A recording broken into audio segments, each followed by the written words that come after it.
I'm 29. My ex-fiancée, Rachel, is 27. We were together for 6 years. Engaged for 1. We owned a small house together, had 2 cats, combined finances, all of it. I worked construction management. She worked in real estate. From the outside, we looked like one of those perfect couples everybody assumes will last forever. That illusion died on a Tuesday. It started with something stupid. Rachel left her Apple Watch charging in the bathroom while she was in the shower downstairs. I wasn't snooping. I literally just walked in to brush my teeth before work. Then a message popped up. You gonna tell him tonight or nah? I remember staring at it for like 10 straight seconds trying to convince myself it meant something innocent. Then another message came through. Last night was worth the wait. My entire body went cold. I picked the watch up and opened the messages. The guy's name was Dylan. I recognized him immediately, one of the agents from her office. Some smug gym rat dude she always insisted was basically a brother. There were months of messages. Photos. Hotel bookings. Jokes about me. One message literally said, "He's too busy working to notice anything." That one hurt the worst because it was true. I was working overtime constantly trying to save for our wedding. I didn't even confront her immediately. I just walked downstairs holding the watch.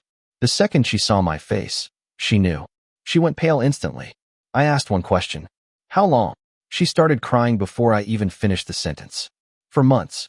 4 months of kissing me goodbye in the morning before going to sleep with another guy. I told her the wedding was off and she needed to leave the house immediately. That's when she flipped. Like genuinely flipped. She started screaming that I was ruining her life, throwing random stuff into bags, knocking over chairs, yelling that I was controlling and emotionally unavailable. It felt less like guilt and more like rage that she got caught. Eventually, she stormed out and peeled off in her car. I thought that was the end of it. It wasn't even close. Around midnight that same night, my security cameras sent a motion alert to my phone. There were 3 people standing outside my house. Rachel's older brother Marcus, her cousin Tyler, and Dylan. Yeah, the guy she cheated with. At first I thought maybe they were there to grab her stuff. Then Marcus started pounding on the front door hard enough to shake the frame. Come outside. My stomach dropped.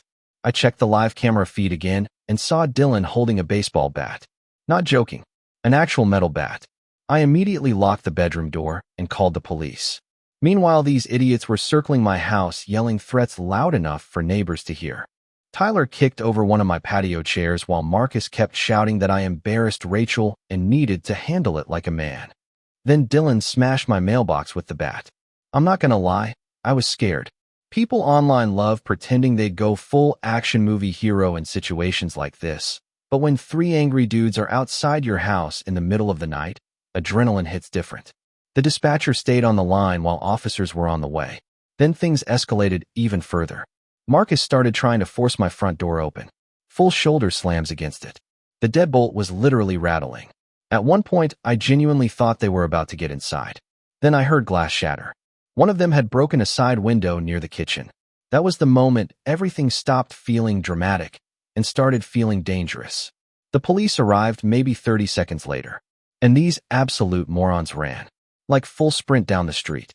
Dylan even dropped the bat in my driveway while running. Cops caught Marcus almost immediately because apparently he tripped hopping a fence. The other 2 got picked up nearby within the hour. Turns out multiple neighbors had called 911 because of the screaming and property damage. The next few days were chaos. Rachel spam called me nonstop crying and apologizing.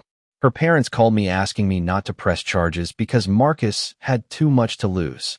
Meanwhile, my kitchen window was boarded up and my front door looked like it got hit by a truck. I pressed charges anyway. Absolutely zero hesitation. Security footage caught everything clearly. The threats, the bat, the attempted break-in, all of it.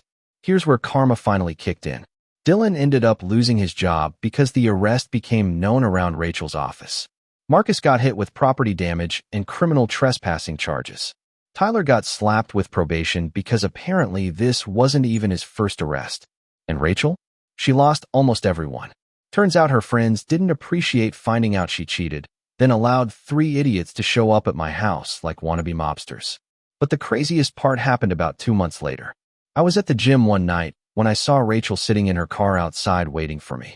At first, I honestly thought she was there to start drama again. Instead, she just looked exhausted.